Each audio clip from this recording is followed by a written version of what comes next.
저희가 2주 만에 다시 우리 가스펠 프로젝트 내용으로 돌아왔습니다. 2주 전 내용을 아마 여러분 기억하실 거라고 생각합니다. 저희가 이곳에서 그때는 패밀리 월십 나잇으로 저희가 지켰습니다. 우리 아이들과 함께 예배를 드렸고, 또 우리 EM의 존 킴 목사님이 아주 귀한 말씀, 여호수아 24장 말씀이었죠. 여호수아가 자기 백성들에게 고별 설교를 하는 그 말씀을 함께 나눠주셨습니다. 여호수아의 마지막 말씀은 나와 내 집은 오직 여호와 한 분만 섬기겠다라고 하는 믿음의 선포였습니다.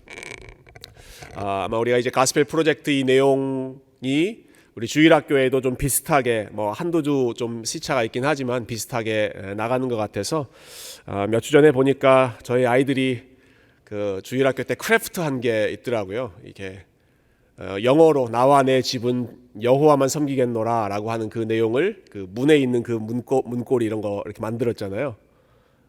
그래서 저희 집에도 걸어놨습니다. 나갈 때마다 보도록. 오늘 아침에 보니까 떨어진 것 같긴 하네요. 네. 제가 분명히 걸어놓긴 했습니다. 나갈 때마다 우리 이거 보고 가자 해서 나와 내 집은 오직 여호와만 섬기겠다. 여호수아가 그렇게 선포했고, 이스라엘 백성들이 다 함께 아멘으로 화답했습니다. 우리도 그렇게 하겠습니다 라고 아멘으로 화답했죠. 근데 오늘 우리가 읽었던 이 사사기 말씀, 여호수아 그 다음에 이어지는 말씀을 보면 안타깝게도 그 일이 온전히 이루어지지 못했다 하는 사실을 보게 됩니다. 오늘 2장 10절 말씀 먼저 한번 좀 주목해 보면 좋겠습니다. 2장 10절 같이 한번 읽어볼까요? 다시 시작. 그 세대의 사람도 다 그 조상들에게로 돌아갔고 그 후에 일어난 다른 세대는 여호와를 알지 못하며 여호와께서 이스라엘을 위하여 행하신 일도 알지 못하였더라. 성경에서 가장 가슴 아픈 구절 중에 한 구절이 아닌가 싶습니다. 그 세대의 사람, 즉 여호수아 세대의 사람이죠. 여호수아, 갈렙 이런 사람들도 다 세상을 떠나갔고, 그 다음에 나타난 세대는 어떤 세대였는가? 이 단어 한 단어에 모든 의미가 다 들어있는 것 같아요. 그 후에 일어난 다른 세대는, 그 앞 세대하고는 different generation, 다른 세대가 일어났다라고 하는 것입니다. 여호수아 갈렙 그 다음 세대니까 next generation, 그 다음 세대라고 표현하는 게 훨씬 자연스럽고 우리가 기대하는 그러한 표현인데 그렇지 않습니다. 다음 세대가 아니라 한 글자가 달라져서 다른 세대가 등장했다. 그들이 어떤 모습에서 여호수아 또 갈렙과는 다른 모습이었는가? 11절과 12절에 잘 요약되어 있습니다. 제가 한번 읽어보겠습니다. 11절 12절. 이스라엘 자손이 여호와의 목전에 악을 행하여 바알들을 섬기며 애굽 땅에서 그들을 인도하여 내신 그들의 조상들의 하나님 여호와를 버리고 다른 신들, 다른 세대가 되는 거죠. 다른 신들, 곧 그들의 주위에 있는 백성의 신들을 따라 그들에게 절하여 여호와를 진노하시게 하였다. 그들의 주위에 있다라고 하는 표현이 오늘 본문에 보면 두 번이나 나오는데요. 그들 주위에 있는 백성들의 신들을 따라서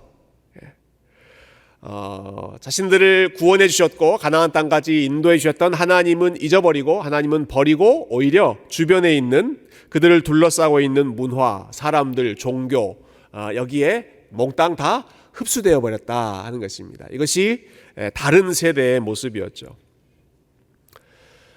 그리고 그 결과 이들의 삶에 어떤 일들이 일어났는가? 15절 말씀 한 번 더 확인해 보겠습니다. 우리 15절 같이 한번 읽어볼까요? 시작.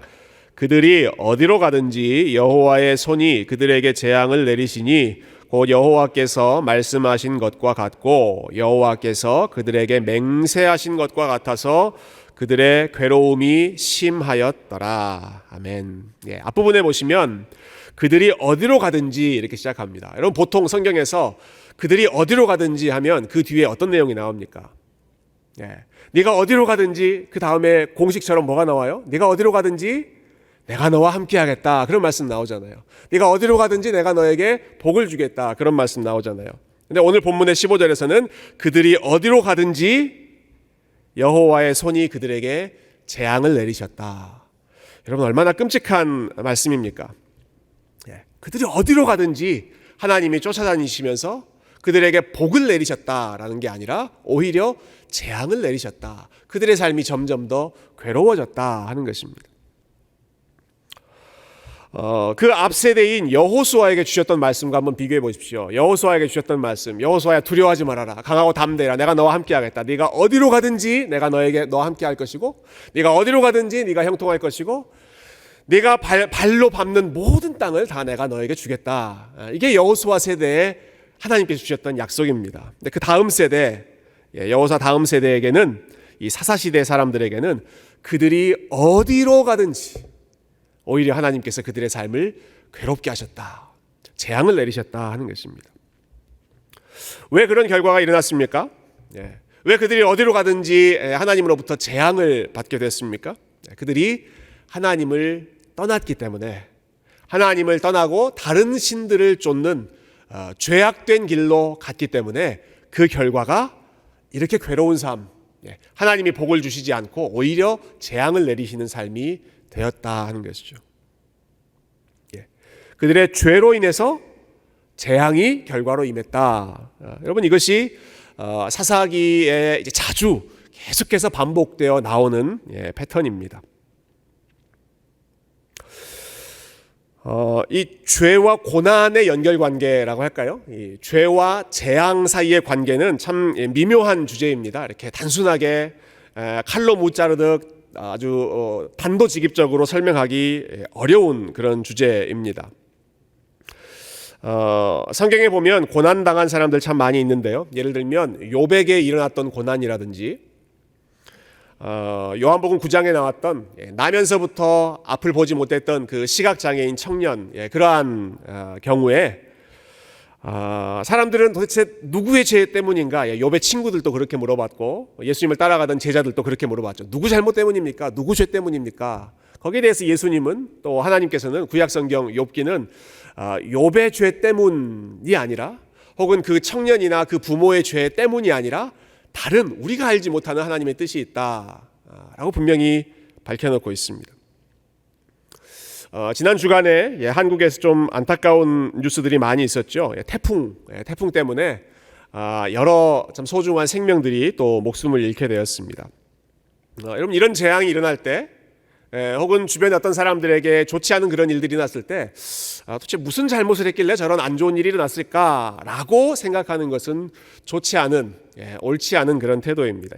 다른 사람의 재앙에 대해서 이러쿵저러쿵 말하는 것은 별로 좋지 않은, 단순히 좋지 않은 게 아니라 저는 옳지 않은 태도라고 생각합니다. 다른 사람들의 이슈에 대해서 왈가왈부하지 말라는 것이죠. 왜냐하면 직접적인 원인을 알 수 없는 재앙, 불행, 그러한 비극, 이런 것들이 많이 일어나기 때문에 죄와 고난, 죄와 재앙을 심플하게, 그냥 단순하게 연결시키는 데에는 무리가 있다 하는 것입니다. 이것이 이제 죄와 고난에 대해서 설명하는 성경의 또 하나의 방식인데요. 그렇지만 오늘 우리가 이제 읽은 이 사사기 말씀, 그리고 앞으로 몇 주간 사사기 말씀을 읽을 텐데, 여러분 사사기의 관점에서 본다면, 그리고 성경의 훨씬 더 일반적인 관점, 일반적인 시각에서 본다면 고난의 원인은 하나님을 떠난 죄 때문에 임하는 것입니다. 고난이 왜 일어났는가? 사사기 말씀은 분명하게 다른 설명하지 않습니다. 죄 때문에 일어났다라고 분명하게 지적하고 있죠. 예외적인 상황이 분명히 있지만, 예외적인 상황에서 베드로전서에도 그러한 표현이 나오죠. 우리가 애매하게 당하는 고난이 있지만, 그럼에도 불구하고 훨씬 더 일반적인 경우에는 우리가 당하는 재앙과 고난의 원인이 죄일 때가 훨씬 더 많다라고 하는 것입니다. 사사기에 나오는 재앙, 그들이 자초한 고난이었습니다. 그들이 그들이 하나님을 떠나고 잘못된 길을 갔을 때 하나님을 멀리 했기 때문에 당하는 고난이 사사기에서 설명하고 있는 죄와 고난 사이의 인과관계였습니다. 표를 하나 여러분 보여드리고 싶은데요. 이 사사기의 사이클, 오늘 제목이 사사기의 사이클이지 않습니까? 아마 미국 교회에서 만든 표인 것 같아요. 예, 사사기에 나오는 많은 사건들을 이 표 하나로 요약해주고 있습니다. 예, 계속해서 악순환이 되는 거죠. 악순환. sin, 죄부터 시작해서 그 다음에 suffering, 고난이 이어지고 그 다음에는 supplication, 간구라고 하는 뜻인데 우리 보통 그냥 ask라고 하는 단어를 쓰지만 아마 S자로 지금 다 통일을 시키려고 했던 것 같아요. 그래서 supplication이라고 했는데요. 자, 고난이 생기고 그래서 부르짖고 그 다음에 salvation, 하나님이 구원해 주시고 그런데 또 이스라엘 백성들이 잊어버리고 다시 sin, 죄로 돌아가고 하는 이 악순환이 사사기에 나오는 패턴입니다. 이 모든 악순환의 첫 번째 단추가 뭡니까? 첫 번째 고리가 suffering의 앞에 오는 고리가 무엇입니까? 서퍼링 앞에 오는 것은 sin입니다. sin. secret이 아니라 하나님의 알지 못한 어떤 비밀한 뜻, 그것이 아니라 사사기에서 보여주는 고난의 직접적인 원인은 sin이었습니다. 죄악 때문에 재앙이 임했다 하는 것입니다.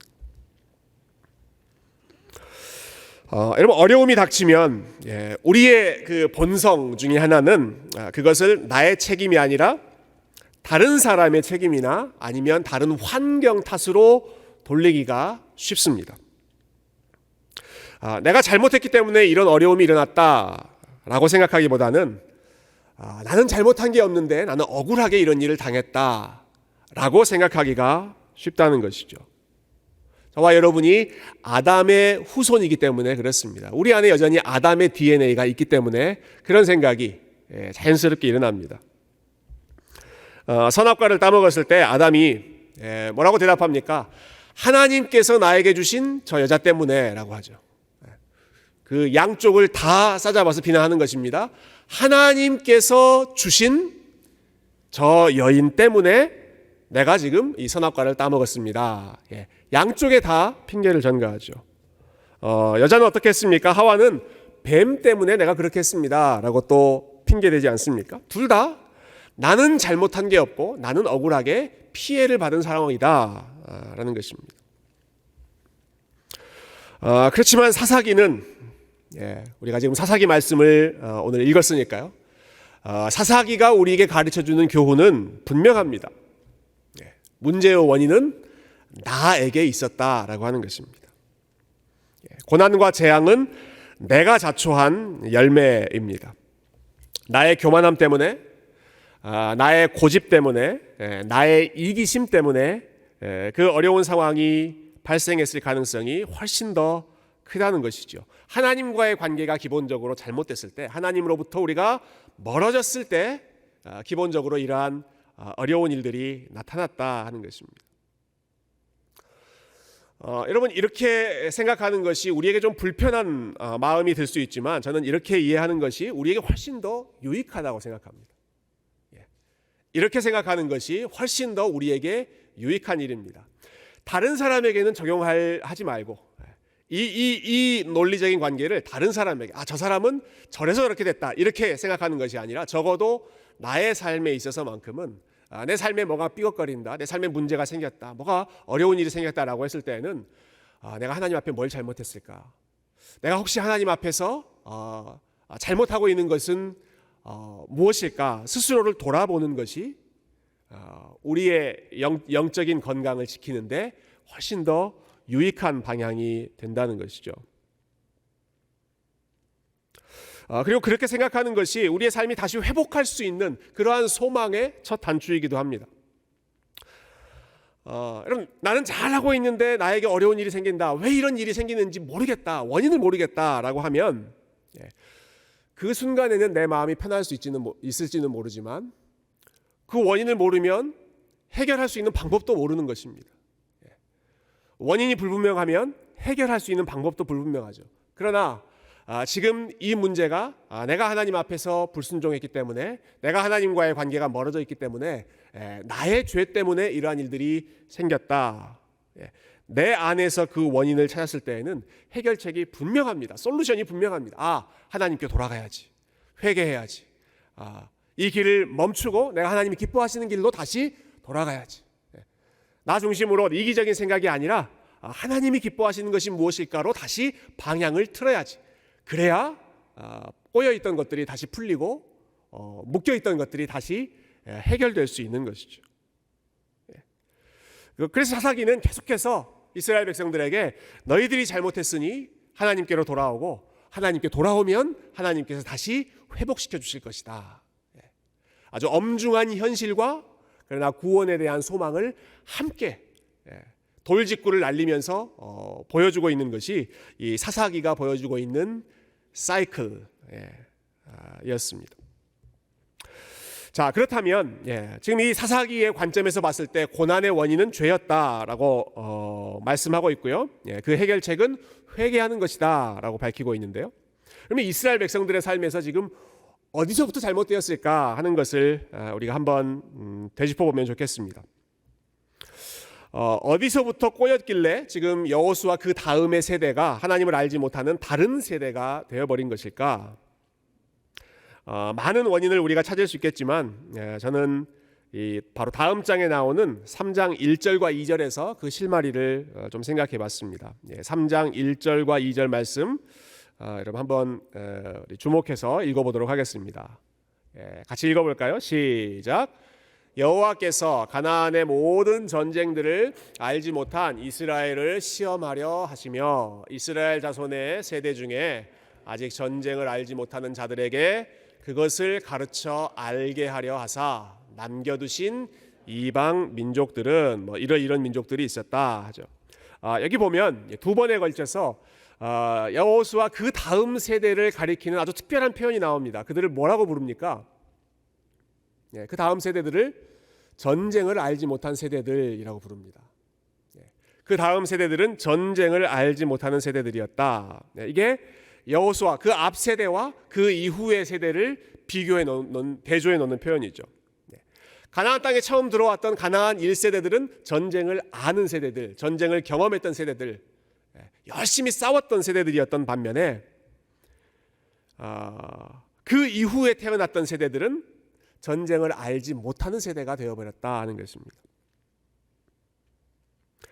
가나안 땅에 처음 들어왔던 가나안 1세대들은 대부분 광야에서 태어난 사람들입니다. 여호수아, 갈렙, 소수의 몇 사람 빼고는 다 광야에서 태어났습니다. 광야에서 고생하면서 여러 가지 산전수전 다 겪었습니다. 그리고 가나안 땅에 들어와서 치열한 싸움, 여리고 싸움, 아이성 싸움, 또 여러 가지 연합군과의 싸움 그런 것들을 계속 겪으면서 그 상황 속에서 하나님이 도와주시는 것을 경험하며 믿음이 아주 견고하게 다져진 사람들이었습니다. 믿음의 근육이 생긴 그 세대가 여호수아 가나안 땅 1세대였던 것이죠. 근데 그 다음 세대는 그 다음 세대 다른 세대라고 불리고 방금 읽은 이 구절에서 전쟁을 알지 못한 세대라고 불리는 이 세대는 그들은 광야에서 태어난 세대가 아니라 가나안 땅 정착해서 안정적인 삶에서 태어났던 그러한 세대였습니다. 여호수아 세대 사람들은요, 그들은 광야에서 힘들게 살았지만 그러나 믿음의 유산을 하나하나 쌓아갔던 세대였습니다. 반면에 그 다음 세대의 자녀들은 가나안 땅에서 좋은 환경에서 정착한 이후에 살았지만 오히려 믿음의 유산을 물려받지 못한 세대가 되어버렸습니다. 이 두 세대를 한번 비교해 보시면 좋겠어요. 여호수아 세대, 광야 세대였고 가나안 전쟁의 세대였고 그들은 오랜 기간 동안에 땅을 얻지 못했던, 땅을 얻는 것을 소망하면서 달려갔던 그런 세대였던 반면에 땅은 없어도 믿음이 있었던 세대가 여호수아 세대였다면 그 다음 세대는 땅은 있는데 정착했는데 상황은 훨씬 좋아졌는데 믿음의 유산, 믿음의 근육, 믿음의 훈련이 되어 있지 않은 세대였던 것이죠. 전쟁을 알지 못하는 세대, 치열하게 싸워본 적이 없는 세대였습니다. 그렇다면 이 다음 세대들은 어쩌다가 전쟁을 알지 못하는 세대가 됐을까요? 왜 그들은 전쟁을 경험하지 못한, 전쟁을 알지 못하는 그런 세대가 되어버렸을까요? 그 이유는 부모님들이 더 이상 싸우지 않았기 때문에 그렇습니다. 부모님들이 더 이상 싸우지 않았기 때문에 그렇습니다. 가나안 땅 얻게 될 때까지는 열심히 싸웠죠. 여호수아 그 다음 사람들 같이 그 땅을 얻기 위해 열심히 싸웠지만 자기 땅을 분배받고 어느 정도 상황이 안정된 이후에는 더 이상 싸우는 것을 멈췄습니다. 그래서 사사기 우리가 읽지 않았지만 앞부분 1장에 보면 계속해서 반복되는 표현이 하나 있습니다. 이 지파는 가나안 땅 이 민족을 쫓아내지 않았더라. 싸우지 않았더라. 계속해서 베냐민 지파, 므낫세 지파, 각 지파마다 그 지역에 여전히 가나안 민족들이 남아 있음에도 불구하고 더 이상 싸우지 않고 그들과 사이좋게 지내는, 어울리는, 동화되는 쪽을 선택했다는 것이죠. 그러면서 계속 반복되는 표현, 그들을 쫓아내지 않았고 결국은 그들이 같이 살게 됐고, 처음에는 같이 살면서 그 가나안 땅 백성들을 종으로 부리는 그러한 일들도 있었지만 점점 같이 살고 있는 가나안 땅 사람들이 힘을 얻어가면서 오히려 이스라엘 백성들이 이제 종이 되어 살아가는 상황이 뒤집히는 현실이 되어버렸습니다. 이 상황을 우리가 좀 정리해 본다면 가나안 땅에 들어간 사람들, 가나안 1세대들, 그들이 그 땅을 얻을 때까지는 열심히 하나님 앞에 매달리고 싸우고 치열하게 살았지만 그 땅이 주어진 이후에는 조금씩 마음이 느슨해지고 현실에 안주하기 시작했다 하는 것이죠. 남아있는 가나안 민족들과 싸우기보다는 오히려 그들과 원만한 관계를 유지하면서 함께 살아가는 쪽을 선택했습니다. 이것이 그들에게만 있었던 것이 아니라 자연스럽게 그 자녀 세대들에게도 물려갔겠죠. 믿음을 지키기 위해, 하나님의 백성으로서의 정체성을 지키기 위해서 치열하게 싸우고 어떻게든 우리의 그 신앙을 지킨다 하는 그러한 마음이 아니라 힘들게 고생하지 않고 힘들게 싸우지 않고 그냥 그 상황 속에서 적당하게, 사실 적당하다라고 하는 말은 너무너무 좋은, 사전적으로는 좋은 뜻이지만 적당하게 어울리면서 적당하게 그 민족들과 동화되어 살아가는 가운데 점점 하나님으로부터 마음이 멀어지게 된 것입니다. 저는 이렇게 좀 정리를 해봤습니다. 이스라엘 백성들이 오랜 고생 끝에 마침내 맛보기 시작한 편안함, 안락함, 그것이 그들의 우상이 되었고, 결국은 그 자녀들이 고생하지 않도록 전쟁 치르지 않고 안전하게 사는 쪽을 선택했고, 결국 부모들에게는 그 자녀의 안락함이 또한 또 다른 우상이 되어버렸고, 결국 그 결과 그 다음 세대는 전쟁을 알지 못하는 세대, 전쟁을 치르지 않는 세대, 전쟁을 싸우면서 하나님 앞에 간절히 매달리는 그러한 경험이 없는 세대로 점점 유약한 세대로, 그래서 작은 유혹 앞에서 픽픽 쓰러지는 가나안 민족들과 똑같이 살아가는 그러한 다른 세대가 되어버렸던 것입니다.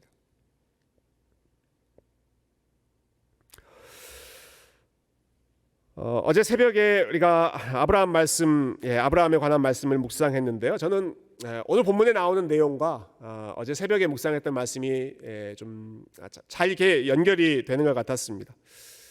아브라함의 모습은 이 가나안 1세대 부모들의 모습과 좀 많이 다른 것 같아요.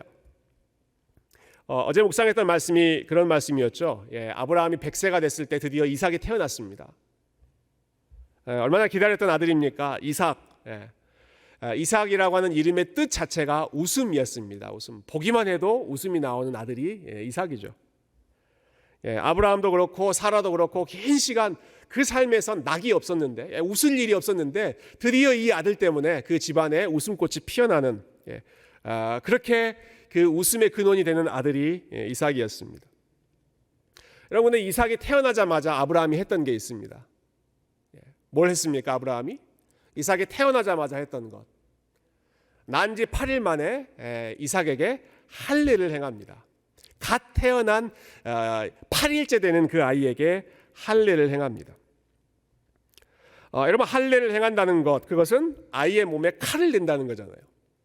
몸에 칼을 대고 상처를 내고 피를 내는 것이 할례를 행하는 것입니다. 그럼 갓 태어난 아이에게 그렇게 참 심한 일들을 어떻게 할 수 있겠습니까? 근데 아브라함이 그렇게 하는 거죠. 아브라함이 갓 태어난 이삭에게 할례를 행합니다. 왜 그렇게 했는가? 성경은 하나님의 명령대로 그렇게 했다.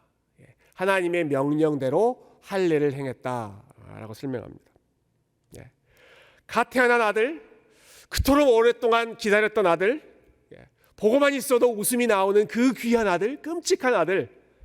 그러나 그 아들의 가장 연약한 몸에 칼을 대고 상처를 낸다, 피를 낸다라고 하는 것은 여러분 인간적으로 생각하면 보통 어려운 일이 아니었습니다.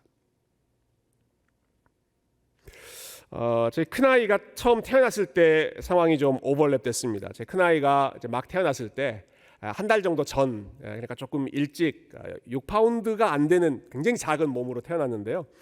황달기가 있었습니다. 그래서 병원에서 태어난 이후에 다시 병원에서 전화를 해가지고 병원으로 불려갔습니다. 그래서 이제 황달기가 어느 정도 가라앉았는지 계속 피 검사를 하잖아요. 피 검사를 해서 체크를 하는데 갓 태어난 아이의 몸에서 그 혈관을 찾기가 쉽지 않죠. 이 피를 뽑아서 피 검사를 하는 게 쉽지 않았습니다. 그래서 그 아이의 발꿈치 끝을 주사로 쫍니다. 계속 주사를 해가지고 피가 나오게. 근데 그래도 피가 안 나오니까 쫀 다음에 간호사가 있는 힘껏 그 발을 쥐어짜서 피를 몇 방울 이제 뽑아내죠. 그래서 그 피를 모아서 이제 검사를 했는데요. 아이는 아프다고 죽겠다고 울죠. 그때 장모님 같이 따라가셨는데 같이 갔던 장모님은 속상해서 우시죠. 저는 참아 볼 수가 없어서 등을 돌리고 있었습니다. 도저히 마음도 상하고 아니 어떻게 간호사 의사들이 지금 혈관도 하나 못 찾아서 저렇게 잔인하게 피를 뽑나 싶어서 속상해서 등을 돌렸던 기억이 납니다. 여러분 아브라함이 100세 때 낳은 너무너무 귀한 그 아들에게 자기 손으로 칼을 들고 할례를 행하는 것입니다. 피를 내는 것입니다. 갓난아기 이삭은 얼마나 아프게 울었겠습니까? 그 모습을 보는 아브라함과 사라의 마음은 또 얼마나 아팠겠습니까? 그런데 하나님은 왜 이렇게 심한 일을 아브라함에게 명령하시는 것일까요? 아들이 태어난 그 귀한 아들이 태어난 바로 그 첫 순간부터 이 아들은 네 아들이 아니라 하나님의 것이다 라고 하는 것을 구별하라는 것입니다. 훈련하라는 것입니다. 이삭의 그 이름 뜻처럼 웃음, 이삭 그 아들이 주는 웃음보다 하나님 말씀에 순종하는 것이 더 너에게 우선순위가 되게 하라.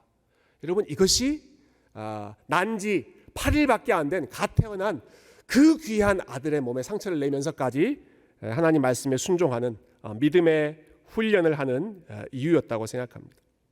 할례를 행한다라고 하는 것은 이 아이가 하나님의 것입니다 하는 것을 고백하는 것이죠.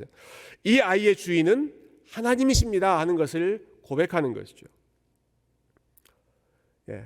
할례라고 하는 것 몸에 칼을 댄다는 것인데요. 저는 상징적인 표현인 것 같아요. 몸에 칼을 댄다. 이거는 일종의 죽인다라고 하는 의미가 저는 있다고 생각합니다. 나중에 이삭을 실제로도 죽이게 하는 그러한 상황도 있지 않았습니까? 갓 태어나서 가장 소중하고 가장 귀한 그 순간에 그 아이가 아브라함의 우상이 되지 않도록 그 아이가 주는 기쁨보다 하나님 말씀에 순종하는 것이 더 우선순위가 되도록 철저하게 훈련하시는 것이 난지 8일밖에 안 된 그 아이에게 할례를 행하는 것이었습니다. 할례를 행함으로써 이 아이가 하나님께 속했다라고 하는 것을 철저하게 인정하는 것이죠. 아브라함은 그 일을 했고 이스라엘 백성들, 사사시대의 이스라엘 백성들은 그 일에 실패했습니다. 자기 자녀들을 마음의 할례를 행하여 이 아이들은 하나님께 속한 아들입니다. 이 아이들은 하나님께 속한 딸입니다. 가나안 민족에 속하는 것이 아니라 그 문화에 동화되는 것이 아니라 하나님께 구별된 자녀들입니다. 이렇게 올려드리는 일을 온전히 하지 못하고 부모님들도 치열하게 싸우는 것을 멈춰버리고 자녀들도 더 이상 싸우지 않게 하고 전쟁을 알지 못하는 세대. 그래서 하나님의 은혜, 하나님의 능력을 경험하지 못하는 세대가 되어버렸던 것이죠. 그 결과 사사시대는 우리가 아는 것처럼 이스라엘 역사상 가장 어두운 세대가 되어버렸습니다. 그러나 사사기 말씀은 여기서 끝나지 않고 이렇게 어두운 상황 속에서도 우리에게 여전히 한 줄기 빛을, 한 줄기 복음의 소망을 우리에게 알려주는데요.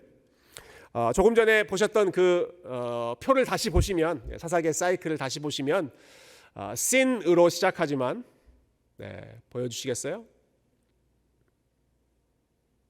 sin, suffering으로 시작하지만 그 다음에는 하나님 앞에 부르짖고, 그리고 하나님께 부르짖을 때에는 마지막 나오는 단계가 salvation.